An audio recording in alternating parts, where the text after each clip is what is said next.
let's talk about something that could genuinely flip the entire world of artificial intelligence on its head. What if you could take these giant, powerful AI models and just fold them up like a piece of origami until they were tiny enough to fit on your phone without losing their magic? And look, I'm not making this up. This is the exact claim that just blew my mind, a 95% reduction in size. I mean, think about that. That's like taking a supercomputer that fills a room and shrinking it down to the size of a book, and it still works just as well. It sounds like science fiction, right? Well, the benchmarks are in, and we're going to walk through them right now. So why is making AI smaller such a huge deal? Well, it's because the whole industry is kind of barreling towards a size crisis. This whole bigger is always better idea is smashing right into a very, very expensive and power-hungry wall.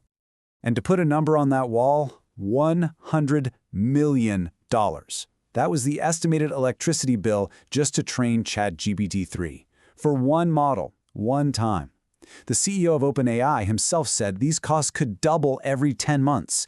You don't need to be an economist to see that that is completely, utterly unsustainable. So yeah, this isn't just about the electric bill. We're talking about massive energy consumption, which has real environmental consequences. We're talking about hardware costs that are just through the roof.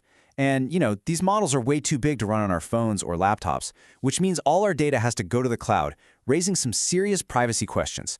And the whole thing is choked by a limited supply of the super advanced chips needed to run them. Now, of course, people have been trying to shrink AI models for a while. But the old ways were, well, let's just call them brute force. It was less like elegant folding and a lot more like taking a hedge trimmer to a bonsai tree. And you can see the difference right here. The old way, pruning and quantization, it literally just means cutting out neurons or making them less precise.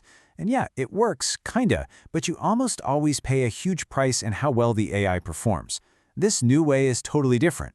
It doesn't focus on the neurons themselves, but on the incredibly complex web of relationships between them. It doesn't cut, it folds. Which brings us to this brilliant idea, perfectly named AI origami. It's this brand new technique, and it comes from a field of math and physics you probably wouldn't expect. It's called tensor networks, and yeah, it's inspired by quantum physics of all things. But don't worry, you don't need a PhD to get the gist of it. Just imagine all the connections inside an AI's brain as this giant tangled mess of yarn. What tensor networks do is give you a mathematical way to find the underlying pattern in that mess, and then represent the whole thing with a much, much simpler and neater structure. So how does it actually fold the AI? Well, first, it maps out all those connections. Then, using some clever math, it finds the absolute most important patterns. You could think of it as the core logic. After that, it compresses the whole network, basically throwing away the redundant stuff and only keeping those essential patterns. And then, this is the really cool part, it does a quick retraining that they call healing, which lets the new, smaller model patch itself up and get back almost all of its original smarts.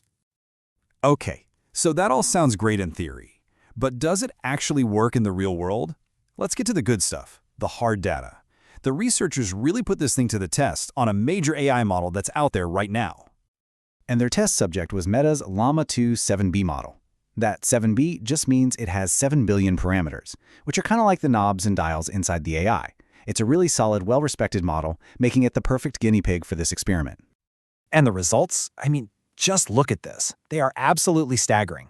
The original model needs over 27 gigs of memory. After the AI origami treatment, it's down to just 2.1 gigs. That is a 93% reduction. And look at the parameters. It goes from 7 billion all the way down to 2.1 billion. They didn't just zip the file, they fundamentally made the AI's brain simpler. Okay, but here's the million-dollar question. It's a whole lot smaller, but is it a whole lot dumber? The answer is no, not at all. Across 5 different major tests for things like common sense, reasoning, and math, the accuracy only dropped by about 2 to 3%. That is an almost unnoticeable dip in performance for a truly massive drop in size. And the benefits just keep coming. Since the new model has 70% fewer parts, it's way faster to work with. The time it takes to do that healing or fine-tuning process was literally cut in half. A 2x speedup. For developers who are constantly tweaking models, this is an absolute game changer. So what about just using the AI, what we call inference? It's about 25% faster than the original. And what's really telling is that one of the old-school compression methods, quantization, actually made the model slower to use. So this new technique is smaller, just as smart, and faster. It's the whole package. You know, the researchers who did this work summed it up perfectly. What their results show is that our current AIs are, and I'm quoting here, heavily over-parameterized. Basically, they're bloated. They're filled with redundant information. The huge takeaway is that they just don't need to be that big to be that powerful. So, what does all this really mean for the future? If you can have models that are this small but still this powerful, it pretty much unlocks an entirely new way of thinking about and using AI. It means massive savings on servers and electricity. It means real, actual privacy, because a powerful AI can finally live on your phone or your laptop instead of on some company's server. It means apps that are faster and more responsive. It's a greener, more sustainable way to build AI. And maybe the biggest thing of all is democratization. It means more startups, more researchers, more small companies can actually afford to get in the game and build amazing things with AI. What we're seeing here is a huge shift in philosophy. For the last few years, the big AI race has been all about who can build the biggest, most massive model. Now the race might be about who can build the smartest, most efficient, most elegantly folded model. We're moving from an era of brute force to an era of intelligence. From bigger is better to smarter is better.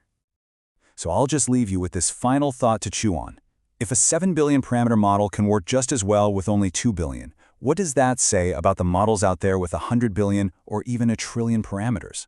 This text suggests there's a future where AI isn't defined by its sheer size, but by its incredible efficiency.